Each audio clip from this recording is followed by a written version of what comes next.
Welcome to our show. This is the podcast where we talk about the float tanks now. Float tanks. You're gonna learn the podcast. Okity Smokesters. Today we got a question coming in here, which is, should you take payment before or after a float? Which I guess doesn't have any definitive right or wrong answer. I certainly know float centers that do both. Yeah. You mean not centers? There's centers that do one or the other. There's not a center that does both, right? Right, they're not taking payment. Yeah, centers that do one or the other is exactly what I'm going to say. I'm going to show you half right now. The majority of people, I think, take payment beforehand, I would say. That's probably true from what I've seen. But I do know a good amount who take payment afterwards as well. Yeah, I'd say it's like 80-20 or something. I was thinking more like 70-30. Yeah. All right. So 75-25 is the answer there. So 3/4 of people are taking payment beforehand. I mean, there's benefits and downsides, like everything, right? To both. And what we do is we take payment beforehand. Right. And I think, I mean, the reason I like taking payment beforehand is just I don't like dealing with money after people float. Like, they come out of their float experience and having to do like a financial transaction and go through that whole thing, to me, just feels very like anti-floaty. Like, it's not the experience I want them to have coming out of their float tank. Yeah, pulling people into a very concrete reality when they've just kind of been potentially off somewhere else. Yeah, that's like a really loosey-goosey reason, but it tends to, like, for me at least, overwhelm anything else. Like, that to me is just like, okay, well, we're going to take payment beforehand because I just don't want to deal with money with people afterwards. So that kind of overshadows all the other ones. But there are other benefits and downsides, right? I mean, and so I'd say on the flip side, the main benefit of doing it afterwards is that you get to incorporate a membership pitch into collecting payment after someone's already experienced it. Yeah, I mean, they're feeling great. They floated. Like, it's so much harder to pitch someone on, like, buying 3 floats or buying a membership or something before they float and have even experienced it and have any idea what they're getting themselves into. Like, it's just like, I know you haven't even tried this yet, but do you want, like, more of them? And you're throwing people into this really nice, blissful state. So when they come out, I think a lot of people are really stoked on floating and do want to make the investment to be able to come back. So that makes it really appealing from the business standpoint to collect payment afterwards. It sounds slightly manipulative when you say it like that. It always feels a little bit like, like then they're all floaty afterwards and you can talk them into anything. Like, it's a piece of cake. I mean, to be fair, is one of the reasons I think that for us it felt strange to collect payment afterwards. Yeah. Like in my head at least, I can't phrase it in a way that doesn't sound like that, where I'm just like, okay, well, they're a little bit floaty and, maybe they're more likely to want to buy floats for the future when they're in that floaty state. But it's true. Like, it's so much an easier conversation to have when you're like, hey, how about instead of paying for this one float that you just want, how about like getting 3 for $10 more or something, or whatever your kind of standard upsell pitch is. So that's a lot harder to do beforehand. But that being said, like, we figure out ways to still be able to have stuff like that going on, even with taking payment beforehand. Yeah, for sure. And a lot of it just involves making sure to check in with people afterwards when they're coming out and see how their experience was.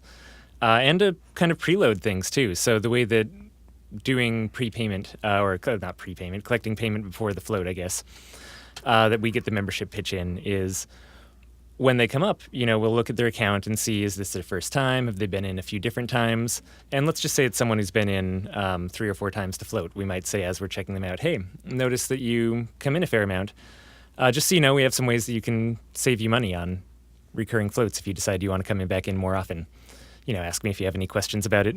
And kind of just toss the memberships in even before they get in the tank. And then afterwards, you can always ask how it went. And, oftentimes people will bring it up naturally, which is how we make some membership sales, is we've loaded their brain beforehand, they float, it's kind of in there. And when they come out, they're like, actually, I think I might want to talk to you about that membership. There's a lot of, like, natural segues that you learn as well. Like, if someone comes out and says, like, man, that was great, like, I could do that every week. Or you just start to learn how to pick up on certain things that people say. That you can be like, hey, if you want to, like, what our memberships are for sure the cheapest way to float on a regular basis. And it doesn't really feel salesy, and you'll get used to kind of bringing it up. And what mostly made me get used to it is I would start bringing it up and people would be thankful. They'd be like, oh, cool, yeah, thanks. Like, that's actually great information. Like, it wasn't weird at all. People were actually happy I was telling them about it. So it gives you a little bit more confidence to bring it up the next time. And so, I guess that's just to say that pitching memberships is totally possible in this model as well. Ultimately, again, I don't think there's a right or wrong decision. And certainly, as hopefully we've stressed, ours comes from just straight our kind of gut instinct and Yeah. opinion land. So we've certainly never run any tests or tried both ways to see what the impact is.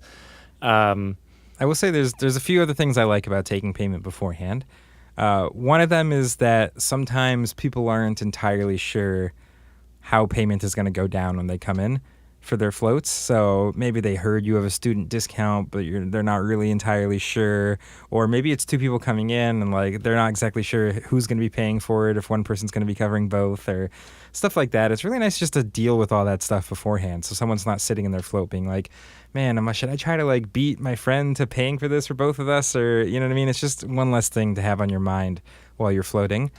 And the other nice thing is just that if you do take payment afterwards, you need some sort of system to stop people from just wandering out of your shop after they're done with their float and not paying you, which I don't really think a lot of people do maliciously. I just think people are really floaty after they float, and it's very easy for someone to just wander out, look at like how beautiful a day it is outside, and like totally leave and not even realize they haven't paid you yet. For sure. And I've definitely heard from centers that collect payment afterwards that has happened to them on several occasions. Uh-huh. I mean, people wander out of our shop not without their car keys or their purse or their pants, socks yeah, or like... shoes sometimes. So the idea of walking out without paying does not sound too foreign. Yeah. There's also a lot of different ways to take prepayment if you are taking it beforehand, which I guess is another thing worth discussing here. And it ranges everything from, there's two ways people can book, like over the phone or online.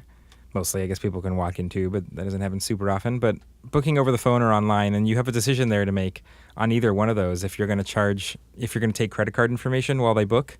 I mean, if you do take credit card information, you have a choice of whether to actually charge them right then or just have their credit card on file so that when they come in, you can charge them. And that sentence really quickly turned into like a choose-your-own-adventure path there. It is. There's so many different directions to go.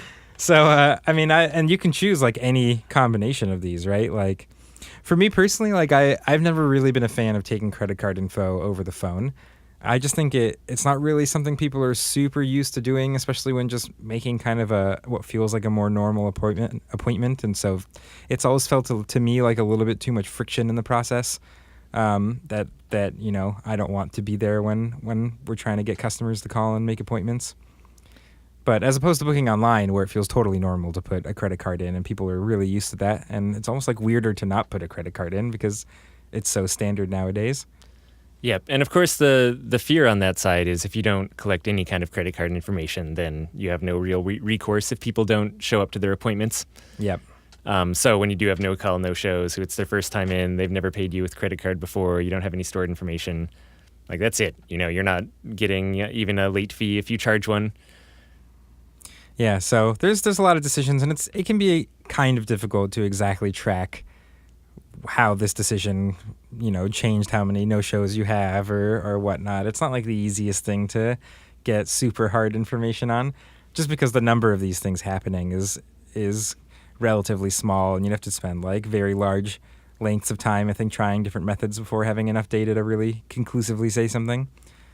So it's a bit more of your preference. I think even focusing on the customer experience and kind of what might be best for that is probably like a better thing to keep in mind while making this decision.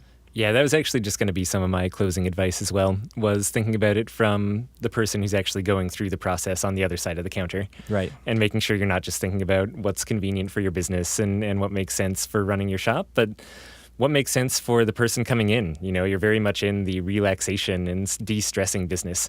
So in the end, you kind of want your whole payment process to be as unstressful as possible as well. So right now, if we have someone call on the phone, we don't take credit card payment.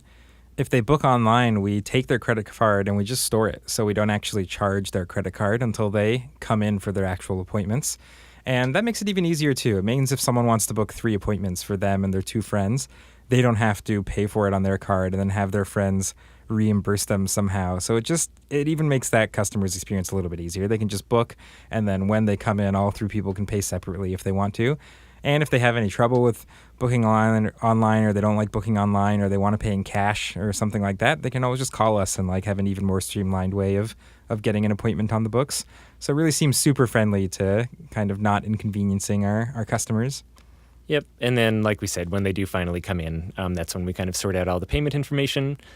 They float, and there's nothing to do afterwards unless they feel like buying some color therapy glasses or miracle fruit or something. Yeah, they just get to hang out and drink tea or rush right out the door without pants on and enjoy the day. All right, well, if you guys have any questions you want to submit to the show, you can always go to floattanksolutions.com/podcast, and we'll talk to you tomorrow.